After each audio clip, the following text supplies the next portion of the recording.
saya di sini udah siapkan apa? Pola jalur. Jalur gelap, fase gelap, evolusi global. Dan jalur gelap fase evolusi global, ada hidden agenda, ada tujuan tersembunyi ya. Tuh. Satu pre-agenda dulu. 1970. Dari tahun 1970. Yes, sudah ada yang namanya... Padahal belum jadi polisi tuh kan? Belum. Belum ya? Usia berapa, Pak? Ya... Baru mau masuk kelas 1 SD. Wah. Agenda 21, 1992 di Brasil, namanya Earth Summit. Oke. Saya belum masukkan Earth Summit. Dari Stockholm ya? Ya, Stockholm. Ini Earth Summit pertama, Earth Summit kedua. Summit kedua. Nah, Earth Summit kedua ini dihadiri oleh presiden kedua kita.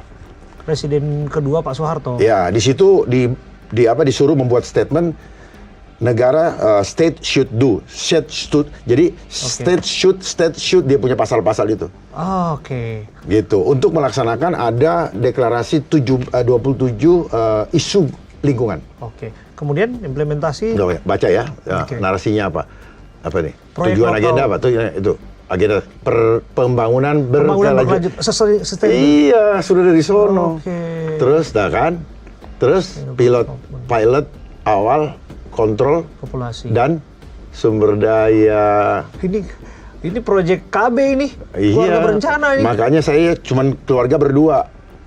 Orang tua saya takut nggak bisa biayai anak ketiga kan gitu, karena negara. Jadi mindset itu sudah ditanamkan? Bukan sudah ditanamkan, mereka juga yang gaji kita. Yang kita bilang pinjaman-pinjaman itu. Iya.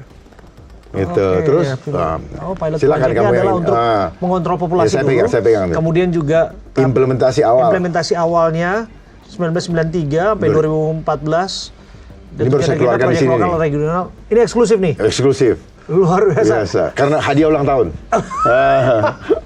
Pak Dharma, kita coba lihat lagi nih apa yang disiapkan. Kemudian narasi resmi proyek pembangunan monitoring lokal, propagandanya infrastruktur data, monitoring dan mekanisme kontrol. Infrastruktur data ini kita paham lebih kepada ini kali ya. Kita lihat infrastruktur teknologi ya yang dibangun. Iya, itu kan mereka bertahap kan.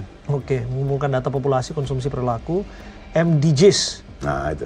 Millennium Development Goals. Yes. Propagandanya budaya pelaporan dan pengumpulan data. Biasakan negara dan lembaga menurutin target global, menanam pola kepatuhan. Jadi ini sudah ada skenario-skenario apa tuh, timeline yang harus dikerjakan. Sudah ada timeline-nya. Udah. Digitalisasi. Makanya kita ngerti timeline juga ilmunya dari mereka, tau nggak? IoT udah mulai dari 2010 sebenarnya. Yes. Internet of Things. Oke, big data, smart cities. Tujuan kan, itu kan tujuan. Betul. Ya, tujuan agendanya. Cuman kan di setiap negara kan percepatannya tidak sama. Ada yang lebih cepat, ada yang lambat. Tergantung masyarakatnya nurut atau tidak. Oke. 6. Nah, dia yang itu di situ. Digital COVID. Advance. Ya. 5G. IMT. Jadi 2020. COVID itu proyek untuk menuju ke sana. Wow. Itu supaya apa, infrastruktur ini terbangun. Makanya ketika itu ada COVID 5G. Betul. Karena interaksi kita tidak harus tatap muka. Iya, itu adalah bentuk pembatasan hak asasi di mana kita tidak bisa menolak. Satu-satunya jalan adalah kemudian infrastruktur 5G. Ya, makanya muncul Zoom, orang sekolah, kehidupan dibatasi, ibadah diatur. Betul. Belajar jarak jauh. Kalau ibadah sudah diatur berarti mereka playing God, Tuhan-Tuhanan.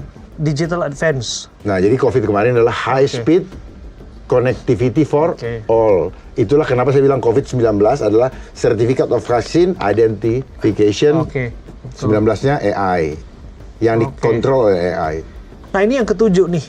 Ini berarti about to come. Sedang berproses.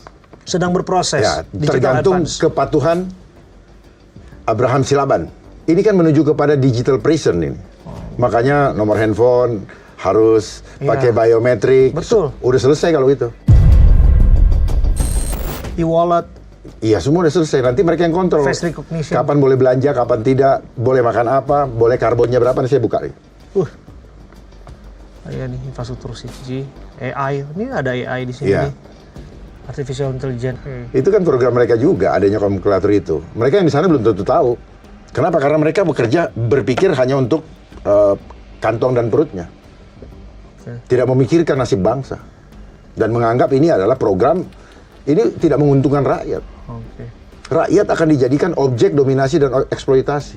Oke, kita sedang di fase ini berarti Iya. sekarang. Ya. Digital advance. Nah ini 1, 2, 3 nih lagi jalan. Wow. 17 target global termasuk ini cuaca. Great Reset SDGs. dimulai 2030. Oke, Great Reset dimulai 2030. 2020. 2025, nah itu dia. Nah ini. Crisis Acceleration Pace. Ini paralel berjalan berarti. Paralel berjalan. Jadi biar warga, masyarakat, rakyat tahu bahwa kalau ada begini, udah tahu nih. Kalau perlu minta sama saya kasih tahu. Jadi begitu ini yang mereka kerjakan, Betul. mereka nanti malu. Kenapa?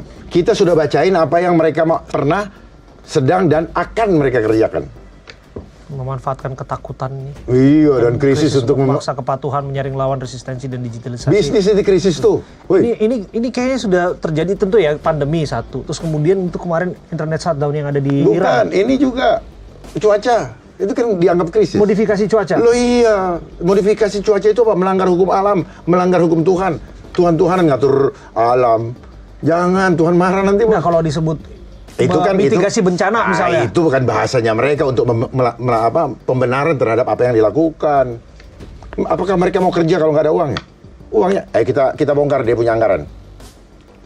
Itulah mereka bekerja kinerja berbasis anggaran.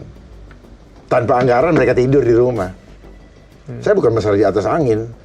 Saya betul-betul menyala-nyala energi saya untuk apa? Ayo, come on, wake up. Jangan mengikuti narasi-narasi itu. Nanti kalian dikasih juga nih, catat omongan saya. Ya, suatu saat saya akan lihat ini.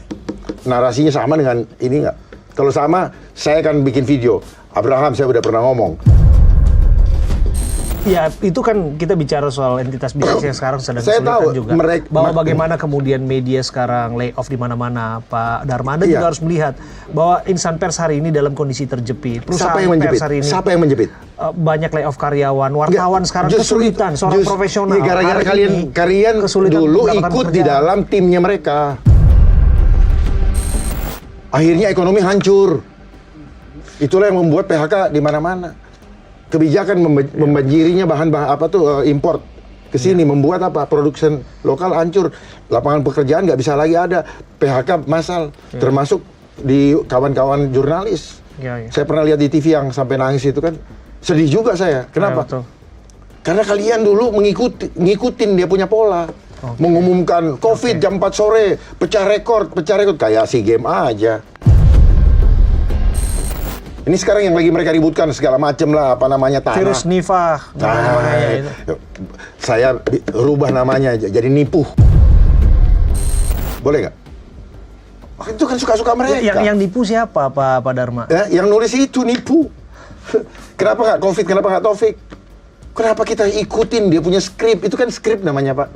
Mbak, kalau rumah orang terbakar, haruskah rumah kita ikut terbakar? Kan tidak. Karena kita boneka, kita tidak berdaulat. Kalau berdaulat, ini nggak perlu ada. Bapak nggak akan pernah dengar namanya SDGs. Kalau kita berdaulat. Filantropi itu apa? Uang yang dia sumbangkan adalah hasil dari perbuatan jahat. Makanya mereka suka bikin foundation.